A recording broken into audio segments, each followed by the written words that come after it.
Hello everyone, it's me Chanel here, and today I have a decorate with me, and with that we're going to have beautiful ways to decorate your console table, some decorating ideas, and as well, stay tuned. First, I'm going to show you, just as in the previous clip, how this console table was created.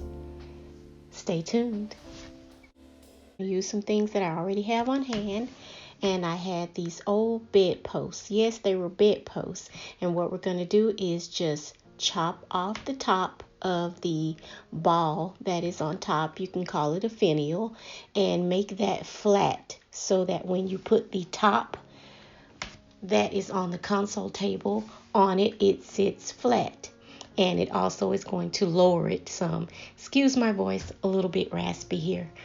And then we're going to take just some scrap wood, put it together, rather some MDF, medium density fiberboard, and we're going to use that and create the top and the bottom using the circular saw here, as you see, just to give it an even cut, shaving off some of the finial so that again it is flat on top.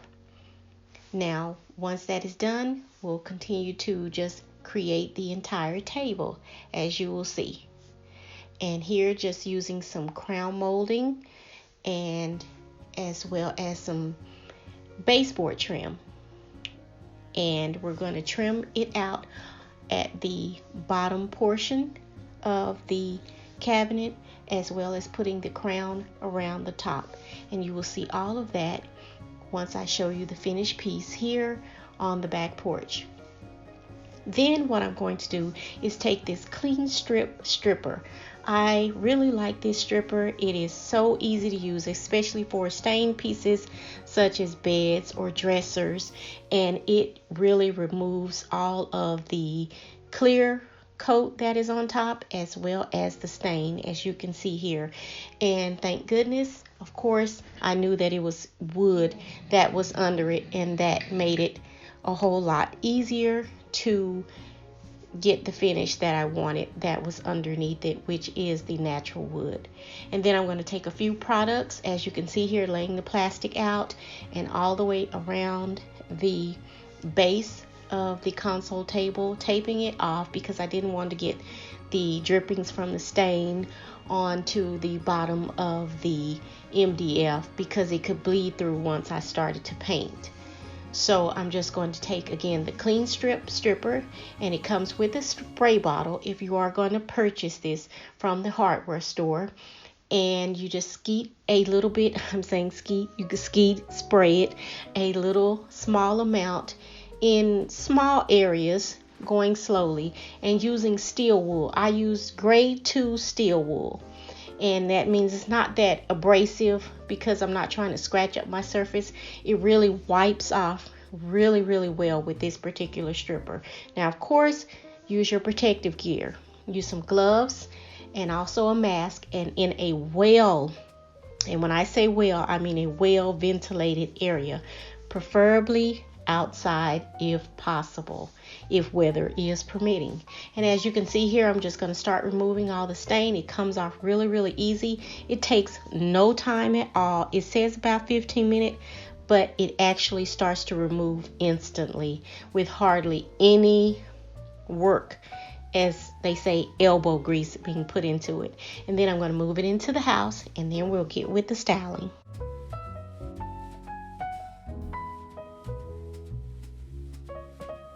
So again, here is the finished piece once I am done, and I'm going to put a clear coat over the legs, as you can see here, of the natural wood just to seal it.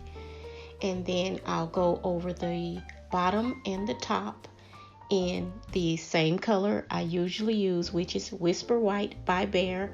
And I'm taking just a fine little small brush to go around the legs of the piece, and then I'll use a roller to get me a nice smooth finish on the top and the bottom as well, and using a really good grade brush to paint out the trim work that goes all the way around the piece.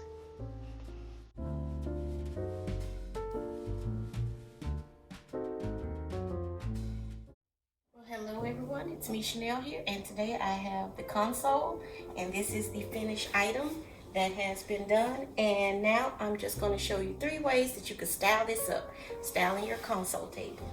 Now here you're seeing this art piece, and what we did was just took some pieces of some trim and framed out the art piece so it looks a whole lot better, as you see, instead of its freestanding form. What you should consider when you are styling a piece or a console table like this is its shape, its texture, or if it's a painted finish, in other words, or if it's stained, and its size. And when styling, you should use pieces that create harmony. Firstly, you'll see here the accessories. And again, you want to consider your accessories and the piece and how they meld or how they gel together. In other words, if the piece is long, if the piece is short, if the piece is square, and if the piece is round. You don't want to use too many pieces that are square with a square piece of furniture. You want to introduce round pieces, things that maybe have a geometric shape to them, and add those in with the decor top of a console table. You will also use your anchor pieces, and if it is a console table, which is what we're talking about today, you want to have balance on either side of the console table. As you can see, I did with the 2 blue vases, adding height to one side and also its weight, and then distributing that to the other end of the console table, adding your textural pieces as well, and something maybe with a little whimsy, of course.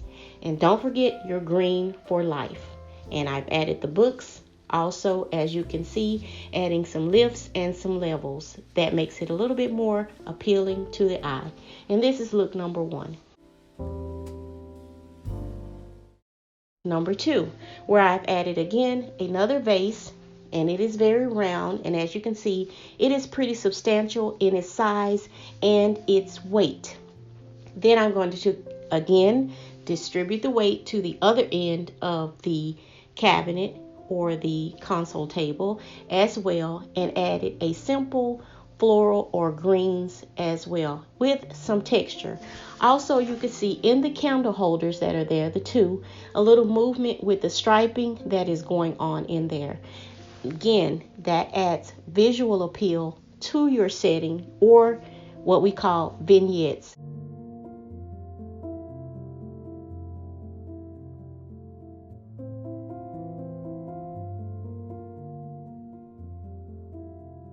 Now, for some of us, like me, myself, I do like negative space. So I don't like to fill in every part of the surface with items. Sometimes, or things like this, with an open space at the bottom, you can add pillows. You can put baskets down there as well. And as you can see with this particular look, I have added a lamp on one side. Most people do use 2 lamps on a console table. Here I have chosen to use 1 substantial size lamp, and then distributing the weight again to the other side with a floral that has height as well. Not exactly the same height, but again, it does have height and it does create weight, and especially with the color of the vase. Added some books and some textural object like the beads as well. And then the focal point, which is, and you have to have one with an item such as this, a piece of furniture like this, the mirror. And again, with this particular look, I am going in here with 3 vases. Again, the lines, creating some visual interest, as well as not always placing your items where you look at them straight on. Angling your books, angling your vases if they are square, or your decorative boxes. Again, adding your greens for life or some kind of a life's touch. Maybe flowers, could be faux or real. And again, I have added an architectural element, which is this salvage wood piece, and I have shown this in other videos as well. It looks and appears to be angel wings, which, you know, just like my name says, angelic. Love the wings. And this is the 3rd and final look. So I hope you've enjoyed the video. This has been Chanel, and I hope you get some inspiration, you get motivated and moved while you are at home to create a space in there that you really love and enjoy to be in. This has been Chanel, and I'll see you all in the next one. Oh, yes, don't forget to like, comment, share, and definitely hit that subscribe button. And I'll see you all in the next one.